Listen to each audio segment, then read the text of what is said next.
Hello everybody, James here, Storytime with Dutch Mantell, episode 94. Dutch Mantell there, preening the perfect mustache, the perfectly symmetrical mustache. I think this is the best mustache I've ever sculpted.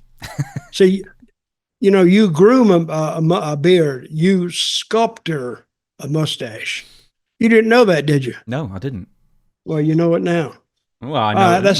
Let's continue. I got so much stuff I need to talk about, and I don't want you cutting me off, carrying on about you got to talk about something else. So let's get into the show. And by the way, the topics you have for us today are very, very good. I think this is your best collaboration so far. When I was reading them this morning. See, folks, this is how much lead time I get.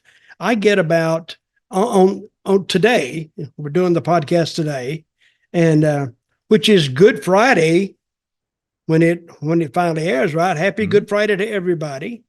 So, I had to actually look that up, what Good Friday is, because I'm not very religious. I know what it is now, but anyway, he sent me a list this morning of questions off the top of his head. They were very good. So it should be a good program today. And if it's not, blame James. Don't blame me. Was it not Jesus Good Friday, the false finish? Or is that when he rises on Sunday? The false finish. That's the swerve. Yeah, so Jesus dies wait a minute. Friday. Now, God, you keep talking like this. God, I swear, will strike you dead. It will come out of the heavens with a lightning strike and kill you. No, it's a swerve. No, it is a swerve. Friday and then it's a false finish, and then he returns. He does a run-in. They put him in the cave, the tomb, and then 3 days later, I guess, that's how much I know about religion, but 3 days later he walks out and that's Easter. I went to a Catholic school. Did you know that? And you did? Well, I didn't even go to any. I had no religious training when I was a child. They made us pray 3 times a day. Once in the morning, once in the afternoon, once for assembly. Hymns in the middle of the day. I had a weirdly religious upbringing, actually, for my first school. I thought you'd like to know that. Anyway. But yeah, I can't really remember any of the stories. Anyway, so we're going to do the plugs. I need to mention something as well. But first off, Pro Wrestling Tees. And for once, I'm actually wearing one of the T-shirts. Dirty Dutch Mantell there. There it is. There. Be sure to get that. Yes. We've got books as well. We'll race through these. So books, I've got 2, Owen Hart and The Rock. You can get them on Amazon. Links in the description of this video and every podcast. Dutch Mantell has 2 as well. The World According to Dutch and Tales from a Dirt Road. If you want them unsigned, you can go to Amazon. Links in the description. If you want them signed, you go to Dirty Dutch Mantell with 2 L's at gmail.com. Make your request there. There are also a few University of Dutch hats that you can get signed from the Dutchman himself. Make your request with the same email. And also the diplomas as well. The figure's not for sale. Dutch just likes teasing you with the figure. But there's also the diploma, the diplomas as well. And Dutch also has in his hand, the camera has just dropped and drooped. What the hell is going on here? I think you've confused it with 2 sets of Dutch. Well, I guess I did. There you go. It's back now. So you're figuring, because that is a vintage card from the mid-80s, early 80s, about early 80s. Early 80s. This card is 43 years old. 43. 82 would be how far? It's 42, right? It'd be 42 years old. Really? Yeah. So, and this card, it's been brought to my attention that this card is kind of a valuable card. I'm not a collector. I've said that before. I'm not a collector. I don't deal with anything of this, but this card here is a unique card. This guy, Norman Keitzer was his name. I'm sure that anybody that read the magazine years ago recognizes that name. But that little thieving bastard, he went online and got all these pictures. Now, this is my picture. This is the one I had taken. Not that he paid any money at all to have it. He not only stole the card, stole the picture, he stole the card. And you know how much money I've made off this card? Well, none yet. You haven't sold it. Even when it was selling, I made $0. I gave my consent for this card. I've said it before, and I didn't get nothing. But he kind of did me a favor if you think back on it. It was only 2,000 of these cards made. 2,000. I think there were only 2,000. He had them in sets, but only 2,000 sets were made or 2,000 cards made, which means in 42 years, these 2,000 cards are somewhere. And I think some collectors out there, they know what they're worth. And they're looking for one that's signed. This one is not signed. But I'm going to put this up for, I haven't decided how I want to do this, whether by auction or whether by a special get together one night on YouTube. We could do that maybe live. But this card is going up for, and I've debated this card since it's one of the very few left. I said, do I really want to get rid of it? But listen, this card does me no good at all because I don't have any collector friends. I don't say, hey, look what I got. I got it. You don't have. I don't do that. But if anybody is interested in this card, send me an email, Dirty Dutch Mantell with 2 L's at gmail.com. And, here's another little peccadillo that people didn't know. Mantell was spelled with 1 L till about the mid-'80s. And I got to looking at it one day, and who changed it? I changed it because I said 1 L, it looks like mantle. So then I put the 2 L's there, so now it's Mantell, which is not my real name, but that was the name that Buddy Fuller gave me years ago when I started. And that's how I become an honorary Dutchman. So you didn't even know that, did you? We've talked about your name before, and the original Dutch Mantell. Oh, I guess I'm a liar. I can't remember anything over 3 weeks. You must be joking. I can barely remember anything over 1. So we're thinking of doing the card for an auction thing quite soon. I say just shove it on eBay. That's my advice. Yes, they take big fees and stuff, but it's the most visible, and most people have got an eBay account anyway, so I think that's probably the right thing to do. But I don't. No, you don't want that 20% flying out, do you? No, I hate their fees. That's robbery. It really is robbery. So we probably reach more people with this podcast than we reach on eBay. Would you say? Well, we could do both. We could say, go to this link from eBay on eBay through this podcast. That's what I was asking you about before we went on the air. Yeah. Don't ever ask James for any advice, because he will go around and round and then finally come back and gave me the answer right now. See how he is? That's how he treats me. But anyway, I like to stretch out the answer. We've got a 2-hour show to fill. Well, we do. And I'm pleased to say right now, we're up to 115,000 subscribers, and we're growing more and more every day. So if you got any friends, say if you want to listen to a wrestling podcast that's kind of good to listen to, kind of good bull crap, and they don't beat you to death with some damn special knowledge they have, recommend us. So we'll accept them all. I'm sorry, Dutch, Karen. I forgot what I was going to say now. You interrupted me. I know. Never interrupt my chain of thought. It's this half-second delay with Zoom. It's always like some occasionally tough. Anyway, whatever. I've got 2 more things. I'm getting tired of my camera moving. Look. You love it. It's become part of the show now. By the way, people keep writing to us and saying you just need to turn off the motion. Look, right. Dutch has tried to download the software for the camera, and it won't take. You actually downloaded the software? Well, no, I didn't do that, but it says no rotation. Yeah. And I click no rotation, but look what it does. No, it's motion sensor. But you've got to download the software. You tried to download the software, and your laptop wouldn't accept it. So we cannot turn the motion sensor off. Now it's my computer. Now it's my fault. Oh yeah, no, it's not your fault. It's I'm used to it. You're purchasing the laptop. I mean, in a sense. Speaking of which, right? So I've already announced on Twitter and on the Shane Douglas YouTube thing, we're taking a hiatus on the Shane Douglas podcast. The reason being, I have no weekends free. He's got very few weekends free for the next 2 months. He can only record weekends. I can't record weekdays. Wait a minute, you said he didn't have weekends free, so why No. He's only free weekends to record, and only certain weekends. So, and I have like no weekends free for the next 2 months. The other thing is because it took us so long to sort out all the audio and stuff like that I haven't even posted the last episode we did because it was just so bad.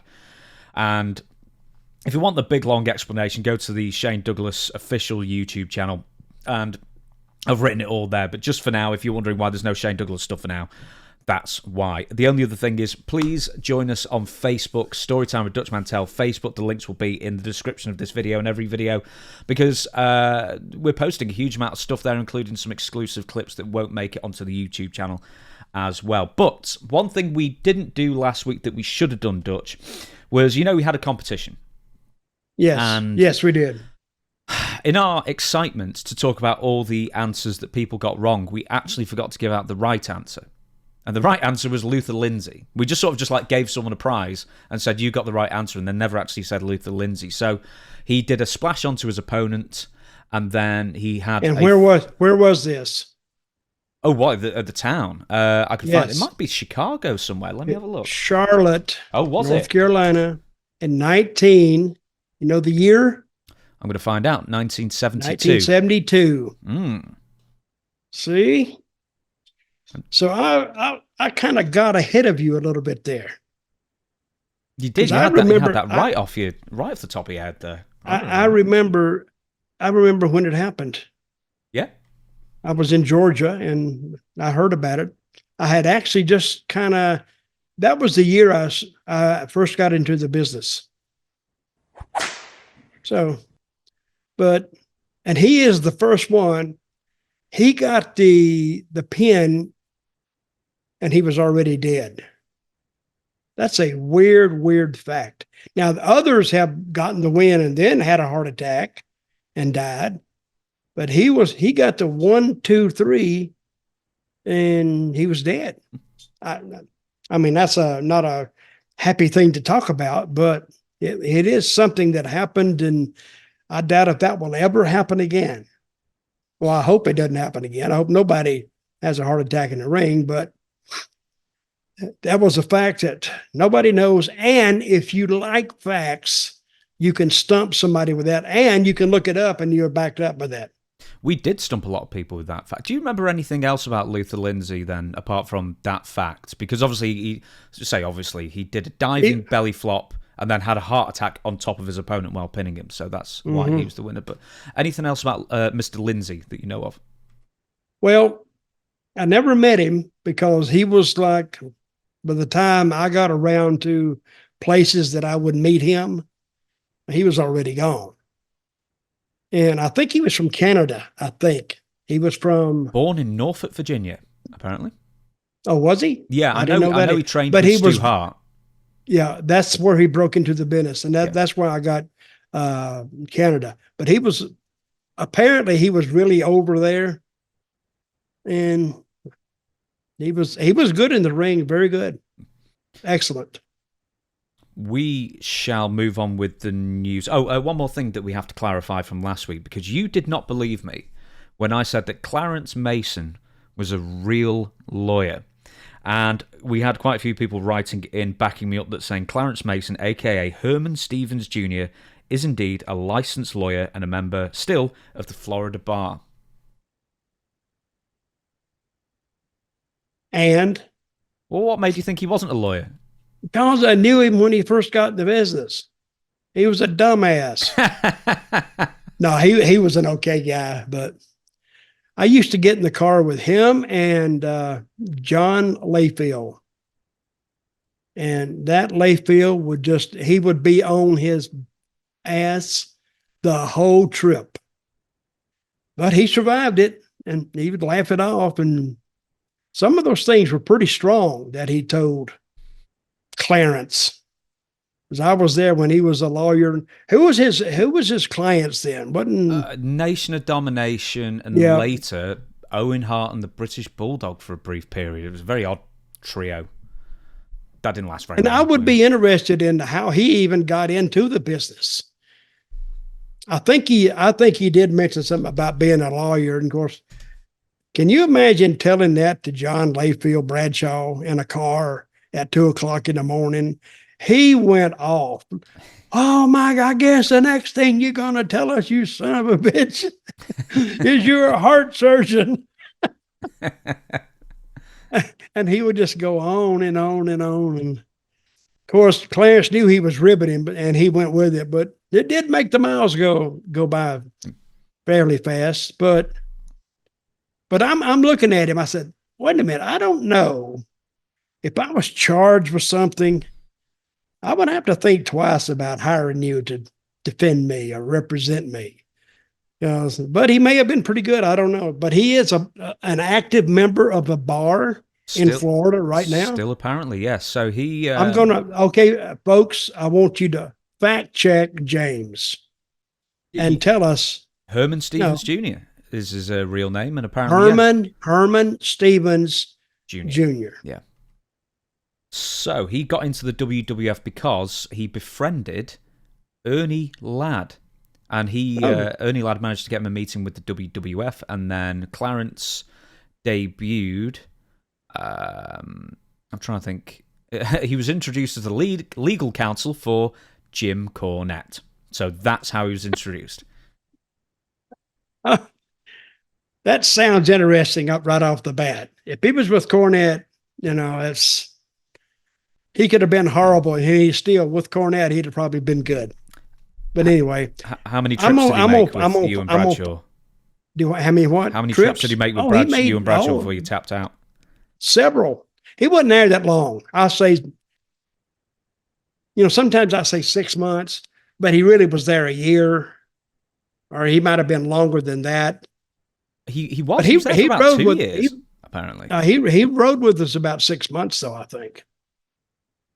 So, and Clarence knew when he got in there, I called him Clarence.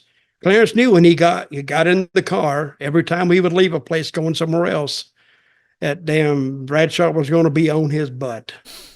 And it would just go on and on and on. And finally I said, brother, I even told John one time, lighten up a little bit. I think you're giving him some kind of a damn phobia or something about even getting into being around you. Oh, I don't give a shit. He's all right. But it was good. I enjoyed those days. Now, let's get into the news very, very quickly. We're going to say get well soon to Afa, the Wild Samoan. So WWE Hall of Famer Afa Anoa'i of the Wild Samoans is out of a successful surgery to repair the multiple fractures in his back after a recent fall. Anoa'i still needs to undergo a heart valve replacement. How old is he? I think he's early 80s now, like 81. Well, hope he does well. Yes. Now, I met him and his brother. Now, this was AFA this is AFA, right? Yeah. I met him and AFA and Sika when I first broke into business. And it was about 72. I'm not dating myself here, but I am dating myself. And brother, when they walk out on a wrestling floor and the people look at them, nobody ever challenged them. Let me say that. Nobody ever stood up and said, hey, I don't think you're that tough. No, these guys they weren't 300, but they was about 270 and tough looking. I think Sika looked more threatening than AFA, but they were tough. They were really tough and good guys. They treated me well. Did they kayfabe around you like Abdullah the Butcher did? And you just thought he was like a meat from the Sudan? I think after I saw them, I kayfabed around them. I said, you guys just stay over there and I'll just stay over here. So see with the Wild Samoans, right? In my mind, I only think of them as in the WWF or WWF later on. They were mainstays for many years, but where else were they a big deal apart from Georgia, where I presume you met him first? They went to probably the Pensacola territory with the Fullers. They went there, and they still, I think most of the Samoans guys still live around Pensacola. I know the Uso brothers do. They still live there, and Why? I don't know. I guess because, they have a nice beach there and they enjoy the weather, and why most people go there. But I don't know who else is down there. Where does Roman Reigns live? Anybody know? Oh, I don't know his address. I don't know. We can get his address. Yeah, we can just look it up. Hey, folks, I'm gonna tell you one thing right now. Now, if it's not giving your address, that don't mean nothing. They can still get your address. If somebody knows how. You just go online and get it. He lives in Tampa. Roman does. Yeah, apparently so. He's my neighbor. Knock He's on for probably him. on- Invite him round. Say, I just need to borrow a cup of sugar. By the way, just do you mind being on the podcast for 2 hours? Yeah, say, hey, you got any sugar? Yeah, or ice? My ice machine went down. And while I'm there, I said, and I'll just do this. I'll say, hey, can I ask you? Wait a minute. Is that a camera? Oh, I didn't notice. Oh, I didn't. But anyway, yeah, a lot of guys live in Florida. You know why they live in Florida? Well, one, the temperature, and two, it's a good hub to get around the country. There's another reason. Go on. No state income tax. Uh-huh. And Tennessee, too. You know that? No, but I mean, I don't get the tax thing in America. It's completely different. You don't get the what? I don't get the tax thing in America. It's completely different. It's like you buy something in America and you think it's $9.99 or whatever, and then you've ended up spending $12 whatever because they add the tax afterwards. It's really confusing. It's like over here. We got to support our drug habits over here. Well, apparently so. But it's like you just integrate the drug.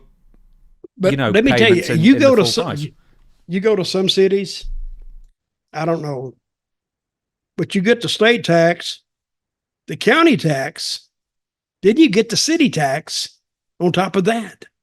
That's how you spend $13 or $14 on an $8 purchase. Yeah. Hotels, sometimes you've got to pay a tax before they let you in. Like you pay for it in full, then you've got to pay a tax to get in. I think Vegas might do that. I don't know. Can't remember. Vegas probably does do that. Listen, which reminds me of an interview I did 20-something years ago. More. When did I do those? When I was talking about, we'll show it. I don't know exactly. Oh, you're talking Smoky Mountain, aren't you? Are you talking Smoky Mountain down and Dirty with Dutch? I was talking. No, that was it. Down and Dirty with Dutch. Yeah, but that was Smoky Mountain. I don't know what you're talking about. No, I don't know either. No, I think I did these in WWE. Oh, the WWE inbox thing that we were. The inbox thing, right? That's going to come up in Tuesday's episode of Ask Dutch Anything. So we'll save that for them. But I promise you, we'll come up for Tuesday. So now, folks, you got something to look forward to. Right, we're going to move on, and this is some hot. I don't know why, but it's some hot news that came out a few days ago because I think a lot of people like to pile on Goldberg, to be honest. So Goldberg was on a podcast. For some reason, I've not written what podcast, but he was on a podcast talking. And then he's talking about probably just why he hates WWE because he seems to do it quite a lot at the moment. And his streak, the winning streak. And then he says that WWE something, quote, well, a girl beat my winning streak, said Goldberg. Asuka, or I think he pronounced it Asuka, is her name, some Japanese girl. And they touted her as being the one to have the longest winning streak. And it just so happened that it culminated when I got there. The WCW legend also cited another aspect of his repertoire, his spear, as being appropriated by WWE, with him claiming that every wrestler performs his iconic move. And then it just so happened that every single wrestler uses the spear in their moves, right? Ironic that happened when I got there, which it didn't. So that's how they do it, said Goldberg. So, okay, I've got more to read about this in a short while, but one, he's whinging that people have stolen his spear, which Edge was doing the spear in the 90s. He stole it when Goldberg was still in WCW. And Rhino, he was in ECW, doing the spear or the gore. And also that Asuka took over his winning streak. Listen, Bill, wrestling whether you've been informed of this or not, it is kind of pre-planned. You didn't beat anyone, Bill. You didn't beat anyone. They let you win. And he did it in a way. The match never got underway. It was over in a minute. And they did this for months and months and months. The real thing is that if that didn't get you over, nothing would. Let me say something about Bill Goldberg. He got his streak over. He'd caught on. People liked it. But if he went more than 5 minutes, you know what you would do? You'd be looking for this concession stand. Because he couldn't do a 5 10 minute match, because then that's not Bill Goldberg. They conditioned the fan. Okay, if I'm sitting there and Bill Goldberg's up next, I want to go to the concession stand or somebody said, no, wait a minute, you go after the next match. Really? Why? Because it'll be short and you get to see it, and then you can go. Because his matches only went like 1 or 2 minutes. His matches, even with Flair, if he had many matches with him, and nobody wanted to work with Goldberg because he was so limited, and he got better as he went along. I never worked with him, but he had that football philosophy of just beat them up, knock them down, and go home. And the people accepted that because that's what they knew him from football. Not that he was a big football star, but that's where he came from. Who got him in the business so we can blame them? Eric Watts has claimed it. Who? Eric Watts has claimed he got him in the business. A few people have claimed it. Claimed that they got him in the business. Well, but anyway, so anybody that looks at that stuff seriously, which I think he did, or otherwise, where did he put this? Did he put this tweet out? No, it's a podcast. There are more tweets. I'll mention the tweets in a minute, but no, this is a podcast interview he got. But let me give you this. Okay, so Asuka has a longer winning streak than Goldberg. Do you know how many people talk about that? 0. Goldberg's winning streak is the greatest winning streak in all of pro wrestling history, I'm sure. I'll give you another example. Ric Flair, 23-time world champion, but 16-time world champion. Hey, his daughter Charlotte's 16-time world champion. Do you know who talks about how many people talk about Charlotte's 16 championship? 0. Nobody. Because Ric Flair's, he made it famous. It's the person, not the, you know what I mean? The person who makes the streak or the amount of title wins, not the other way around. Well, I'm agreeing. Nobody gives a crap. Nobody cares. Even when you sit down with serious wrestling fans, they don't even bring that up. I mean, if it was even, I don't think boxing fans bring up the record of their favorite boxer. Nobody cares. I think you went to see Ric Flair because he usually had, if you didn't go to too many of them, because all his matches toward the end were the same match, just with a different opponent. It's the same moves over and over and over and over. So you would get that same routine, and nobody cares. But let me tell you who does care. Bill Goldberg cares. He cares because, and we have a saying for it in the business, he's a mark for himself. And sometimes that hurts you. It won't hurt Goldberg, but it can hurt somebody very badly. Because if you get instructed to do this in a match, well, if you're a mark for yourself, I would give you about 2 times to the booker, and when you say, I don't feel like my character would do that, well, you may be out of a job coming 2 weeks. He'll run you to the end and let you go. So that's too good for your own good. Too good for your own good. Let me say that. I just can't believe he's nearly 60 and he still gives this much of a crap about. It's like, how old is he? He's nearly 60. He's got to be. He's like late 50s. And it's like, dude, grow up. Nobody cares. Yeah, nobody cares. You had a fantastic run. I'm a huge Goldberg fan, by the way. I know it sounds like I'm not, but I love Goldberg. And he was a massive star, regardless of his limitations or not. And he put on really exciting matches And okay, as well. in 2 minutes, Damn straight he did. Loved it. He was the most popular guy on every card. And you had like your Hogans and your Stings and everyone. He was the man in the day. but he was different. Let me say that. When he got in the ring, and he looked like the real deal. He looked like a type of wrestler you just don't mess with. See, I've seen a lot of wrestlers go to the ring and fans in the crowd say, oh, I can beat his ass. I can beat him up. I can do this. I can do that. It's like my English guy, I've told you about before, John Foley. If you looked at him, you'd say, how? And he can't be tough. And sometimes promoter, and this is an old English guy, folks. If you don't know who I'm talking about, his name is John Foley. And the old English promoters used to have guys say, they're not so tough. We figured this out. He said, oh, yeah. He said, you want to wrestle somebody tonight? Yeah, I'll wrestle. And he would line 4 guys up. And he would always line up the guys with the big guys with the big bodies. And then he would line up John Foley at the end of them. He'd line up about 3 guys. But the least one of them would be John Foley, and John would be over there smoking a cigarette.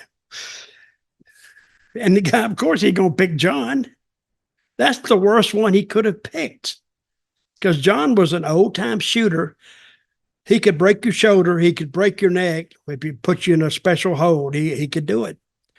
And he'd have them down, and they would go into the ring, and and they would explain the situation. He wants to wrestle. He wants to get into professional wrestling. This guy, Joe Smo, and he wants to do his exhibition match in front of you fans. Yeah, I would sit up and watch it. And John, he'd take about a minute and a half, because John, he didn't look any better in the ring than he did standing in the back. And John would just get him down, put him in the sugar, and the guy can't do nothing. So then the guy would get up, he's embarrassed, and the promoter probably lost selling a ticket every week because he was too embarrassed to come back. But John would just stretch him. What was you going to say? I was going to say, do you know who else did that? Ole Anderson, when he was like the Rock Rokowski and he was breaking into the AWA. And Vern said, right, you can wrestle one of us, let's see what you got. And it was like Vern and I don't know who else, Carl Gotch. And at the end is a little guy, and Ole says, I'll take the little guy. It's Danny Hodge. Oh, God. So anyway, he dies in the ring, essentially. He's, punished anyway, but they still let him in and he still becomes a big star straight away. Getting back to what we were saying before with Goldberg, I want to put out 2 things here. One, he has said that the streak wouldn't have been the streak if he had his own way, because he actually pitched quite early in the streak, only a few months in, to lose to Bobby Eaton, because they're in Bobby Eaton's hometown, and Goldberg just loves Bobby Eaton, and he said, just let him win, let him get his, let him get his props for once, and the powers that be said absolutely not. And the other thing is, well, I can see that, because they worked. It was a plan to take him to whatever number or whatever, and it was believable. And just because the guy's in his hometown, that was Huntsville, Alabama. That's where Bobby was from. No, they're not going to let Bobby go over there, because he didn't fit in their plans. And he didn't understand what they were trying to do with him. So he should have thanked their lucky stars that, no, we're not, we're going to have to put the hiatus on that. We're not going to let Bobby beat you. And the people, him and Bobby could have had a hell of a match, because Bobby, if I would list the top 5 really working in the ring, not on the mic, because Bobby couldn't say hello to you in real life, so you'd understand him, because he had this draw, and he'd go, and you say, and I would say, what? And I'd have him say it 2 or 3 times. Then I'd say, brother, please slow down or do something. Enunciate your words a little more. But and if that is true, that's That's a tribute to Bill. Mm. But that's also out of misinformation, or he didn't understand what they were trying to do with him. But he's also shown that he is a misogynist. Is he? I mean, so well, he talked about that girl in Japan that said they let her take his record. You don't think it proves that? No. I don't either. I just said it. Because I just wanted to use the word misogynist. So many people say, well, he's a misogynist. How dare he describe her as a girl? As well, woman. No, not that. It's a female. Yeah. It's not even. They didn't even let a male top his record. It had to be a female. What if Ryback did it? Goldberg's head may have exploded if that had happened. I would like to. I swear to God, I would have bought a ticket to see Ryback and Goldberg. No, you wouldn't, because we did go right. So Ryback was trying to politic for a Ryback versus Goldberg match for Goldberg's retirement. I'm all for you said it. that was the worst thing in the world. I did. Oh yeah, at the time you were saying that is the absolute worst match ever. No one will ever buy that. No, I'm not talking about. Well, I'm talking about something else now. All right. Listen, I have different angles on all these little things you throw at me. Yeah, it would have been a horrible match, but Goldberg by himself against anybody else probably be a horrible match too. Asuka. Goldberg versus Asuka for the streak. I like it. I think it'd draw a house. I really do. I think it would. I think it would. It should be Goldberg versus some Japanese girl, and we'll see in Japan. But we'd listen. How would you handicap Goldberg? He has to wear a very heavy hat, made of like a stovepipe hat made out of lead. One arm behind his back tied. Okay, so he can only have one arm. We got to do something with his leg. We got to put a weight on it or something, or weight it down, or do something with it to even it up. Yes, I would be interested in seeing how they would do that match. Yeah, that's in Japan. Of course, I couldn't go to it. Tokyo. But I would go. Oh, well, I couldn't probably get a ticket for Dave Meltzer buying them all up because it would have been a 7-star match, or in Tokyo Dome probably an 8-star. But that may come up a bit but later. I would seriously, if they had announced on WWE or anybody, they just Goldberg versus, what was his name you was talking about? Who, Ryback? Ryback, I forgot it already. I would be interested in seeing what they would do with it. Not to say who's the toughest, but, there'd be some hurt feelings going into that match. And if they got a DQ, I would say, you chicken doo-doo people. I mean, but they've never had a match, so who's going to win this? I like that. Goldberg versus Ryback in a hurt feelings match. Whose feelings can get hurt the most? I'd go to it if I could. Yeah, I'd be ringside. We're going to leave Goldberg now. I did want to bring up very quickly, but we won't talk about it. He's complaining that people use the spear. And it's like, dude, you basically invented the move in wrestling, or I think he did, to that degree. And other people have copied it. It's like Jake's DDT. Just like you still do it the best. Jake still does it the best. And you always get the pin from it, so you still do it the best. I did it first. No, you did short arm clothesline first. Or are you saying the DDT? Oh, not the DDT. I did the short arm clothesline. I think Jake denied that, but no, he would deny it. But I was in Fort Worth. I still have the card from when I worked with Jake the Snake in Texas, Fort Worth. Actually, it was a Monday night or a Tuesday night. I wasn't in Texas long enough to learn their schedule. I didn't like it, so I took off. I was there about 3 weeks.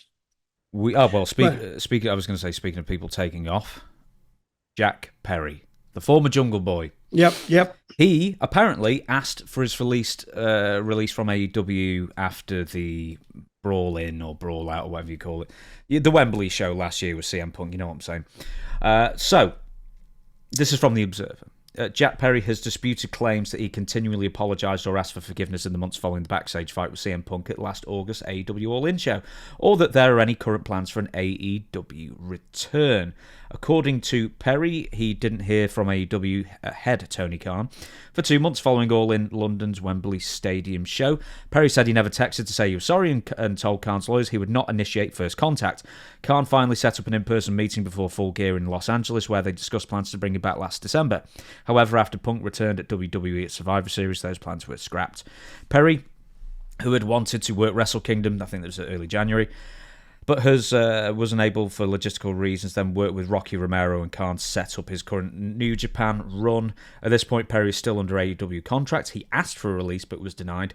But there are still no plans to bring him back to AEW. He hasn't talked to Khan in months, not cleared anything he has done in storyline for New Japan, like him tearing up the AEW contract or using the term scapegoat. So what the heck is going on here? Why is Tony Khan even paying this dude at this point? Well, I don't know. If I wasn't using him, I don't know what kind of contract he's on. A good one. But I think him running his mouth like this is not a very good plan of action. You know, Tony's going to read this somewhere. I did not call him to even apologize.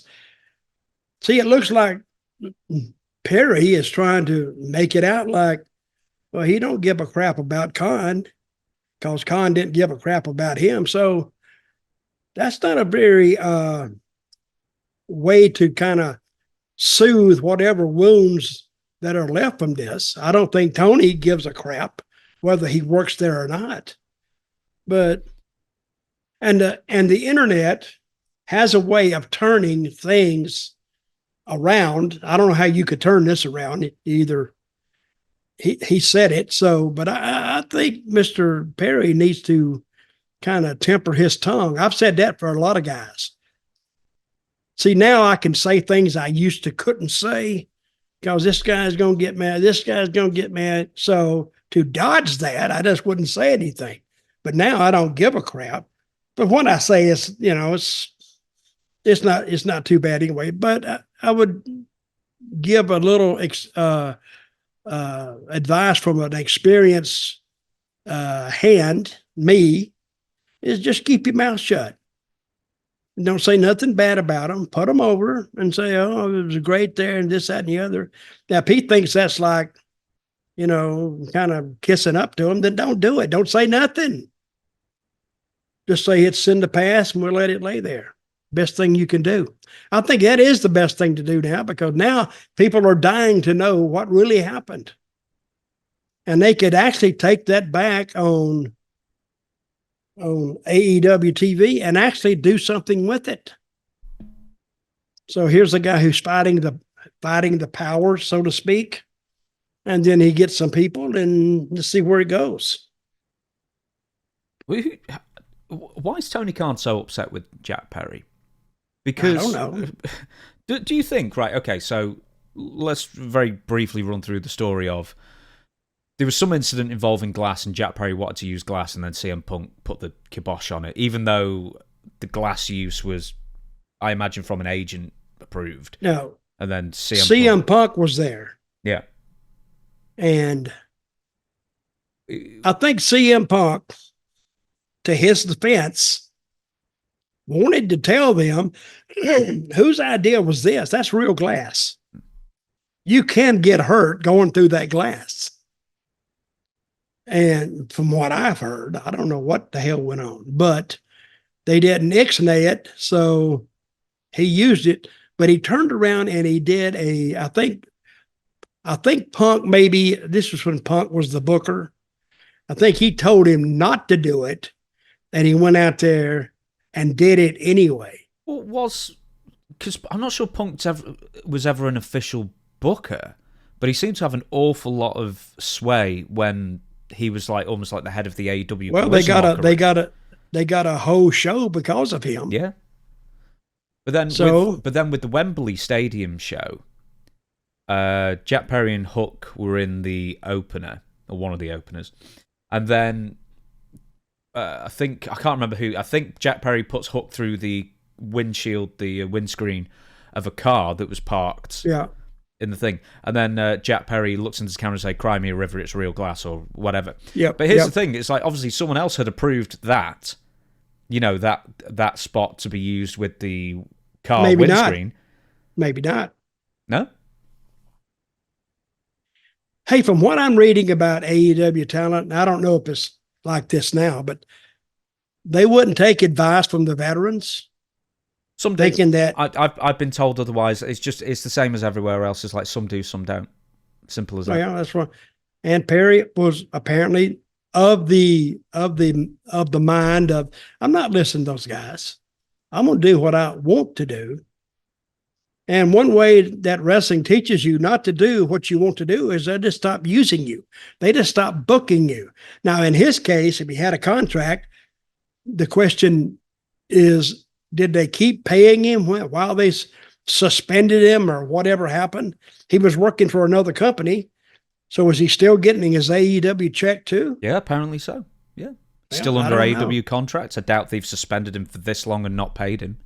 But this is what I wanted to ask you. Do you think that Tony Khan... But do you think Tony Khan would pay somebody that they're not using? Wouldn't you believe it? Do you think he'd do that? I don't know. Well, he's done it with about 100 talent already. He pays about 100 and doesn't use them. Or barely uses them. Do you think that Tony Khan's just upset with Jack Perry because ultimately Jack Perry was one of the reasons that has cost AEW CM Punk? No, I got a theory on that too. I think Punk wanted to leave anyway. Oh, yeah. I think he wanted to get fired. I think he wanted to go to WWE. And we're seeing now that they're using him in a good way. So apparently he wanted to put all his bad feelings behind him. He wanted to move on from AEW to the WWE, which is, if you just look at CM Punk, WWE is the major leagues, not AEW. I think he wanted to get fired. That's my theory. And it's like everything else, like a little anus. Everybody has one, so that's mine. What's next for... Well, because they've already dumped him in the House of Torture in New Japan. And keep in mind, the Wrestling Observer fan base, who for the most part loves Japanese wrestling, has voted House of Torture the worst faction of the year. So they must be really bad. And so anyway, Jack Perry is basically dumped in with a bunch of bums. What do they call the House of what? The House of Torture. And all they do is just interfere in all the matches, and it's not really what Japanese wrestling was built upon. No. Well, Perry, is he the son of the guy that was on what TV show Luke, was it? 90210. Yeah. So I don't know. He's going to have to fight his own battles. He's on his own now. So moving on. Did you see the video I sent you with Connor McGreggor? Yeah, I did see that, but I've seen that before. I've seen, yeah. I'm looking at it. I'm going, he looks like hell. What's wrong with him? We can make some assumptions here, and that's what they are. Allegedly, that's my word. Remember, he looks like crap. He really does. And in listening to it, it wasn't long, and who was that talking to him? What was his name? Gyllenhaal? Yeah, it was Jake Gyllenhaal, yeah. So they're both starring in Roadhouse, the series. Yeah. No, they're going to take the Terry Funk movie and ruin it. That's what they're going to do. It's already out. It's already out. I won't watch the series. Was that the movie that Funk was in? Yeah. Roadhouse? Yeah. He was great in that. It's a great film. I love Roadhouse. I watched it the other day just because I didn't want to watch the series. I watched the film again. But anyway, I was looking at McGregor, and I'm thinking, damn, I answer myself. That's what I do. I'll ask a question.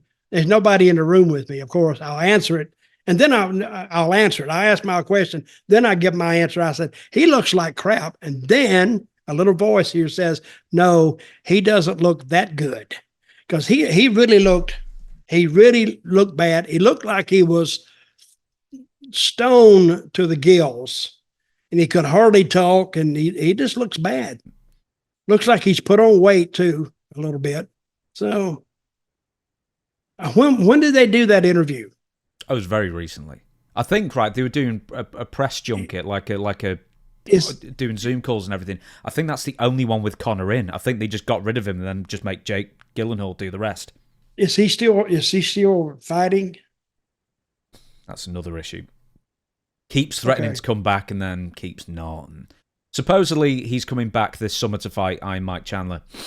Which is... Okay, so describe what he looked like. So I'll describe it. You add whatever else. He was twitching constantly. He's blinking like that. Like that. And then he's going... And his face was dead pussy as well. So we can't show it here, right? It can do, but I have not teed it up. It'll take me ages to find it. Okay. But... well, anyway, just go to YouTube and just look for his interview with Jake Gyllenhaal, or however you say his name. I never could say the guy's name. And it's only 20 seconds long, but you get and there's a reason it's only 20 seconds long, because he didn't make it any longer, and Gyllenhaal didn't want to do the interview completely by himself, so he didn't add nothing, so they cut it. Yeah. So, but he looks bad. He really does. Connor also has said that he is the world's highest paid debuting actor now. But the thing is with Connor McGreggor, he's so full of crap for the most part with his money. I mean, whatever he is claiming he was earning at UFC when the... hey, isn't he a UK citizen? No, he's Irish. You never call the Irish people in the UK. No. Northern Ireland is. Ireland isn't. Ireland's a republic. See, that's why it screws me up over there. Ireland, they have two Irelands, right? Yep. Northern Ireland, and they don't call it Southern Ireland. That's just Ireland. But there's religion involved in that too, right? Protestants and Catholics, and that sort of ends up being republic, or for the monarchy, that kind of thing, and that's what the troubles are about for the. Okay, so where is McGregor from? Ireland. The southern part. The southern Ireland, yes. Okay. The main island, as it were, but he claimed $5.5 million he was paid for this Roadhouse series, which would then put him above The Rock, who was, for many, many years, the highest paid debuting actor, even though he had actually done a couple of bits of acting beforehand. I'm glad it wasn't Goldberg. You don't rate Goldberg as an actor? I'm glad it wasn't him, because they finally got somebody to beat his record. If it was Goldberg, that was if it was Asuka or Oscar. I'm saying the name wrong now. Stop it! I'm gonna tell you what. I'm gonna have to stop talking to you. You're just negative on everybody. Well, you're calling me a Johnny Raincloud. No, I'm not. I'm just. I didn't say that. How could you say that? But well, I may have to see the movie then. Oh no, the old movie's great. The series, yeah, which I think's on Prime. So this is a series. A series, yeah. How many episodes? I don't know. Okay. If you want me to have a look, no, I'm not. No, we don't. I don't care that much about it. So anyway, I know you can get. But he looked. But the point that James was trying to get me to agree with, yes, he does look like he looks bad. He really does. Looks like he just come off a 3-day drunk. That's what he looks like. We shall move on. And Rhea Ripley's stink face on Nia Jax. I've got the video. I know you've seen it, so let's watch the video again. So bear with me 1 minute while I tee it up. Okay, we're back. God, that's noisy. That's a good kickoff. Oh, yeah. It was a good kick as well. Oh, yeah, great kick. Now she places the crowd, looks at them, says, "Hey, should I do it?" She's down. Yeah, okay. I don't think she does like the makeup or whatever for the house shows. She doesn't do all the like black lipstick stuff. And now she pulls it up. Oh God! And now this is the first time they've ever seen that. She was in there too. Look at Nia's face. Look at Nia's face at the end. Oh yeah, like what? What the hell? Now that is entertaining. Oh yeah, I would say. I liked it. So who was Yokozuna made that famous, right? No, your best friend Rikishi made that famous. Oh, did he? Oh yeah. So Yokozuna didn't do it? No, he did that bonsai splash where he killed people. Oh yeah, okay. No, I had him confused. Shoved his bot in people's faces. Well, it got over. It really got over. Would you I don't know how volunteer? it, Would you volunteer for such a move to be done on you by I Rhea wouldn't, Ripley? I wouldn't volunteer for it. But if they said, "Hey, do it," okay, it's just part of the job. Her husband, AEW star Buddy Matthews, then But if tweeted, Rikishi did it to me, I'd have a little taser. I'd pull it out. He'd come out there. See, that's what I do. I protect myself. we need to get on Rikishi more at one point. 5 fabulous weeks in TNA with Rikishi. We need to get involved with that at one point. Her husband, Rhea Ripley's husband, Buddy Matthews, tweeted, or fiance, I can't remember if they're married or not, after the Stink Phase video came out that it was a weekly occurrence for him. So good for you, buddy. Good for you, buddy. We're sticking with Rhea Ripley. On Logan Paul's Impulsive podcast, Rhea Ripley named who she thinks are the best 4 women performers in WWE. She named Bianca Belair, Becky Lynch, Charlotte Flair, and herself as the top 4 women in WWE so far. Who would you say I don't want to say Mount Rushmore because that's for all time, but the current top 4 women in WWE that you have seen? Probably them, but this is before what's the new girl, Jade? Cargill, yeah. I think that's before she really gets started.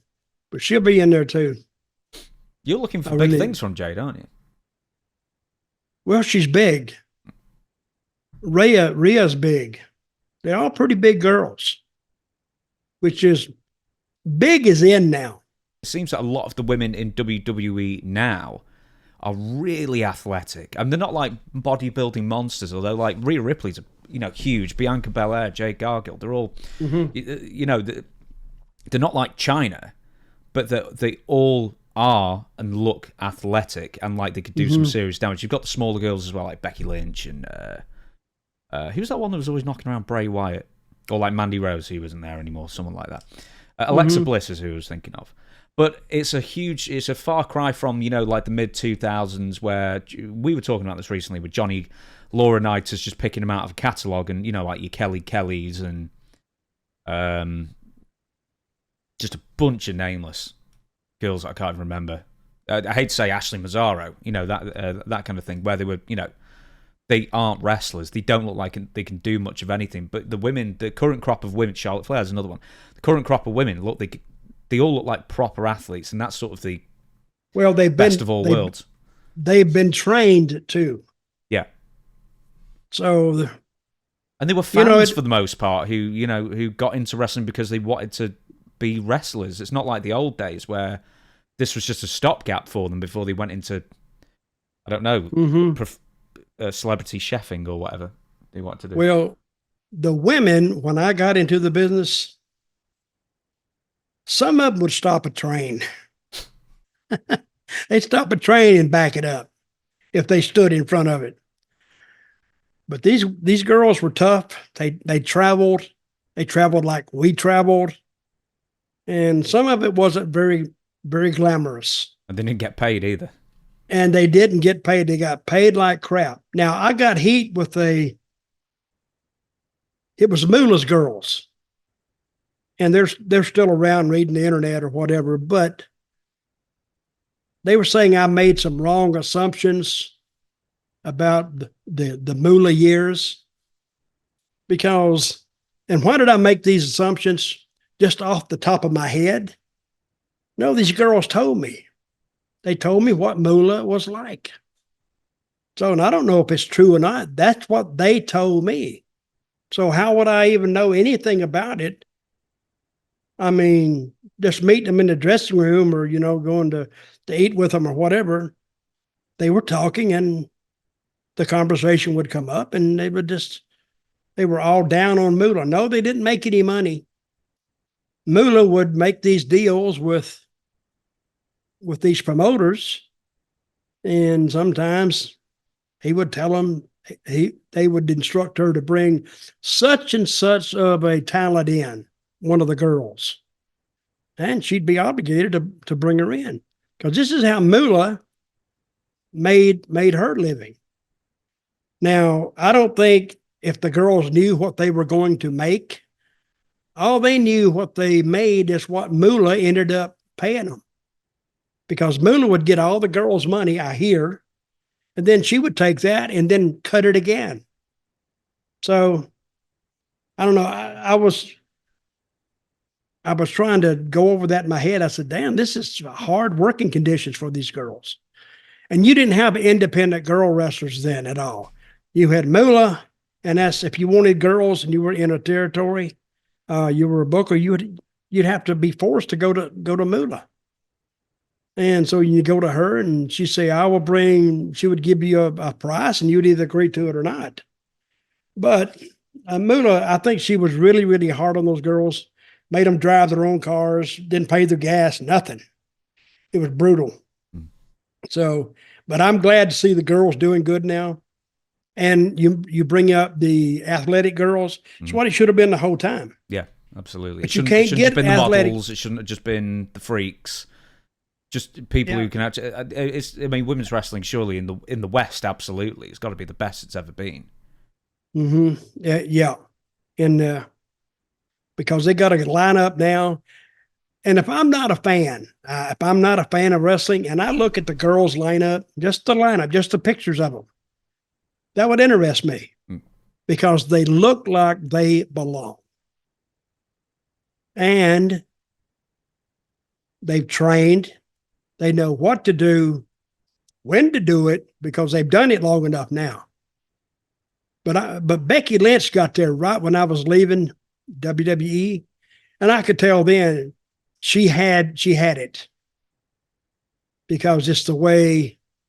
Sometimes it's not what they do in the ring; it's also what they do in presenting themselves outside the ring, and leave all the vent stuff out. But the girl, she was wanting to learn the business, talking to the right guys, and she was moving, and she didn't ruffle any feathers. And that's what newcomers should do. They should seek knowledge and with everybody. And I think Becky Lynch did a great job of that. I think all the girls are doing a good job of that now. And when you watch their matches, they know what they're doing and when to do it, because they're in a place now, and they got the training center, and the training center, it has a few flaws in it too, I think, but they're training every day, and that's what they should do. Well, speaking of people who know what to do and when to do it, Kenny Omega was talking on his Twitch channel. So the Twitch is, the live streaming, but it's mostly for like gaming and that kind of thing. He's talking about Kurt Angle here. Here's the quotes. "I do think that Kurt Angle is the greatest. I can't even say just in ring. For me, he's the most complete wrestler of all time. He's my favourite. He's my go-to guy to study. For me, being an athletic guy that wants to be able to mesh well and complement every wrestling style. But also not. I'm also, of course, anyone who's familiar with me here in the chat, I'm not afraid to embarrass myself or do silly things. And that's what I loved a lot about what Kurt did on TV." So Kenny Omega, some say out there that he is one of, if not the greatest wrestler working. Well, he's not working right at the moment, but of the last decade. And he's saying that Kurt Angle's the man. Do you disagree? Where does Kurt Angle rank for you? I totally agree. I think because Kurt could do all styles. He could do technical. He could do brawling, and like Kenny said, he wasn't afraid to do anything to embarrass himself, which to the fan watching it, because Kurt had a way of just looking like he was embarrassed. And he just did great stuff. And he could take a match and see Kurt's matches, say a 20-minute match. You think watching wrestling for 20 minutes, just a spot here, back and forth. But Kurt could take that and make that 20 minutes seem like 5, because it would be that enjoyable. It would go by. Things you enjoy, they kind of fly by. And Kurt, he had it down to a T. And he's probably, I would agree with Kenny Omega in this. Probably the best I've ever seen. We talked some time ago. Do you remember? Except me, of course. Of course, for God's sake. Yeah, that goes without saying. Yeah, just asterisk it. We know the score.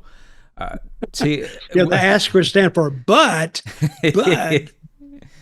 With I was even thinking, we talked a few months ago about Kurt Angle in a really random Thanksgiving skit as well backstage, and somehow he makes that work. He makes everything work, and this goes to Kenny's point that you can put him in any situation and he'll make something good out of it. Oh, I love Kurt when you put him in some kind of I think we had him as a judge one time. Oh, he was perfect. He was a great judge, or I forgot what else we had him in, something like that. And I would like to have seen him as a used car salesman. Well, so many of the wrestlers say old wrestlers. Some of the wrestlers weren't they? Because I remember seeing Dusty Rhodes, Jerry Lawler. I'm sure I've seen Ric Flair do them. And then go, let me just introduce my friend Dusty Rhodes, and let me tell you something, Daddy. And then just launches straight into a 1974 Buick. A lot of local car dealers did that because Jerry Lawler in Memphis was probably one of the most older guys they had on TV. He was on TV all the time, doing commercials, doing this, doing that. And when you saw Lawler was doing it, well, you'd stop and watch it. It could be about, I don't know, living room furniture. Now, most guys are not going to watch living room furniture ads, but if they had Lawler in it, yeah, they'd watch it. If they had Kurt Angle in it, yeah, you watch it. Dusty Rhodes, yes, you'd watch it. So you did kind of make an impression on people that could, if they were thinking about buying furniture, and that would be usually if they got married or something, that would be their wife's job. He said, hey, why don't we go down here? Because they did the interview with he's not telling her this, but he's saying, I think we need to go down there. And because he has that in his head. Yeah. Lawler, there's no telling how much money Lawler made just in Memphis, just on local commercials. Because if you make them for 30 years, yeah, you got some money rolling there somewhere. And he'd make personal appearances and, at different type deals, and they would pay him for all this. So I would say Lawler probably had some $1 million years in Memphis.